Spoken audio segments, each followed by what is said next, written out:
Right, we're on video 3 now. Right, this is John Searl continued, part 3. Right, there were claims that in the 1970s Searl was given a court case over an electric bill for £10,000 because the electricity company claimed that he'd been using that much electric. It was claimed that they had ripped his walls apart to look for devices in his walls, and ripped his and also confiscated items that they found, which they didn't return, which is actually illegal, especially if, as he says, he won the case. If he won the case, then all items would have to be returned. So that doesn't make sense.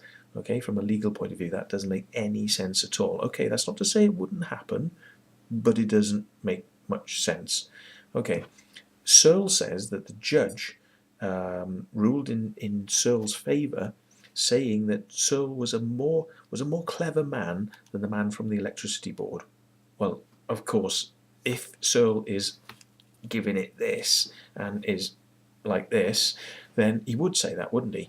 But the point being, there's going to be some evidence out there of this court case, if it at all existed. It may be the court case never actually existed, so therefore there won't be any evidence of it because it didn't happen. And it just sounds good, from a point of view of telling a story, as we may be being led down the garden path by Mr. Searle in many different directions. But it's going to be easy to find out if there was a court case and what the ruling actually was. Now, I think personally that if somebody owes £10,000 because that's what they've used on their electric meter, then they owe £10,000. And the fact that they come to court and say, well, yeah, but I've got all these special weird devices that nobody knows what they are, I think the judge is going to say, well, yeah, maybe they're what cost you £10,000 worth of electric, Mr. Searle. Because you don't understand what you're doing and you don't understand how much electric you're using, so therefore you do actually owe £10,000. But to turn around and say no, actually we're not going to listen to the electricity board, who do know what they're talking about and actually do this stuff all the time and do catch people even stealing electric, so they do know what they're talking about. We're going to listen to you. I don't think a judge would do that somehow. I think the judge would go in favour of the electricity board, but oh God, slap me, please. Okay, Searle says that hundreds of documents, quote, this is Searle, simply vanished. Okay, now that doesn't help from a point of view of researching his story. But how do things simply vanish? They don't simply vanish. Things don't simply vanish, okay? This is what happens to things. Things are either taken away, stolen, or dumped, okay? That's what happens to things. They don't simply vanish into thin air, okay? Somebody has either taken them away, they have been stolen, or dumped, okay? That's what happens to things. They don't vanish. And if Searle is implying that somebody's come in and stolen his documents, then he shouldn't make that statement, because saying things that simply vanish only asks more questions, and it's a load of bullshit. Anyway, it says that somebody came to resurrect Searle from his own retirement, because he wasn't getting any money to do these things, and people had kind of written him off, and then gave him £2,000 to get him started. Right, okay, so you'd imagine, right, he's given him £2,000 to get him started and see what he's talking about, and then this resulted in a lecture tour of the UK and the US. Now, to me, that doesn't sound like getting things started. That sounds like, why don't we put you on the bandwagon and try and sell your story? Yeah, that's what that sounds like. Yeah, it's not about whether or not you've got a disc that can fly and can prove that. It's about, why don't we try and get people excited in your story, because then we can make some money when they want to invest in this magical technology, because there are people out there that just aren't really on the wavelength to be able to tell when they're being lied to. Okay, now they might not like to accept that, because people don't generally like to accept that they are being gullible or can be fooled. People don't like to accept that they are in the spectrum of people that happens to. But I bet you any money that if you put these people in front of a magician, yeah, they wouldn't be able to work out how the tricks happen either. yeah, it's the same deal, yeah. You flim-flam somebody, whoosh whoosh, yeah, sleight of hand, and you confuse people's minds, and they will believe a lot of things. So anyway, I'm just confused why somebody gives you £2,000 and you can't really get it started. Okay, then we've got the video of the SEG device. The rollers are jumping up and down. You know, the rollers, these things are going around. It's vibrating. So this isn't a device that's working in harmony. This is a device that's working, you know, working in a quite a quite a sort of vibrational standard. And I would imagine that with higher speed rotation, that this device would clearly go off the table and would vibrate itself to pieces. If not, it would become it would pick up bits of metal, because it would be there'd be friction, because it's not moving in a smooth manner. It would actually start to shear off bits of metal, and those would go into the area around the sphere, the cylinder, and it would start to become hot. And if you span it up, it would get very hot and probably melt down. So I think that's what would happen if you actually spun one of these SEGs up. That's why they only show them to you at very slow speeds. Richard Vere Compton says nothing was going to happen, i.e. in relation to the SEG stuff and the experiments which Searle was doing. He watched Searle create the discs. He watched Searle do the SEG stuff, and his opinion as an engineer or an experienced person in electrics was nothing was going to happen, and in fact nothing did happen.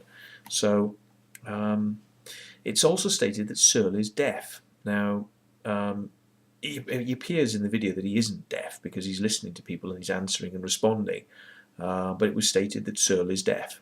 So why is that statement made? I don't understand what that statement means. Okay, it's then said an Air Commodore. Now this is the best bit, because this must be able to be checked. An Air Commodore spoke to Searle when he was testing his discs in Warminster, and he had one of his levity discs flying, and he used to do it every Sunday.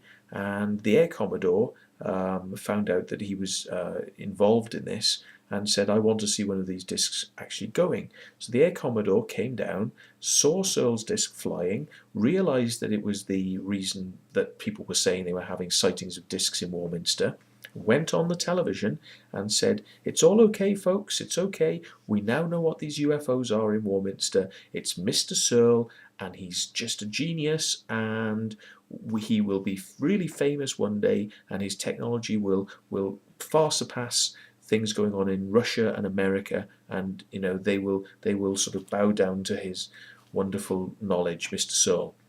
This was said on TV, and apparently it was a news flash. This was a news flash, not a normal news report, but a news flash. You know, a news flash. A news flash. John Searle is the man behind the Warminster sword. No, I don't think so. You know, news flash. The Queen is dead. Newsflash, the Pope is dead. Newsflash, World War III is coming.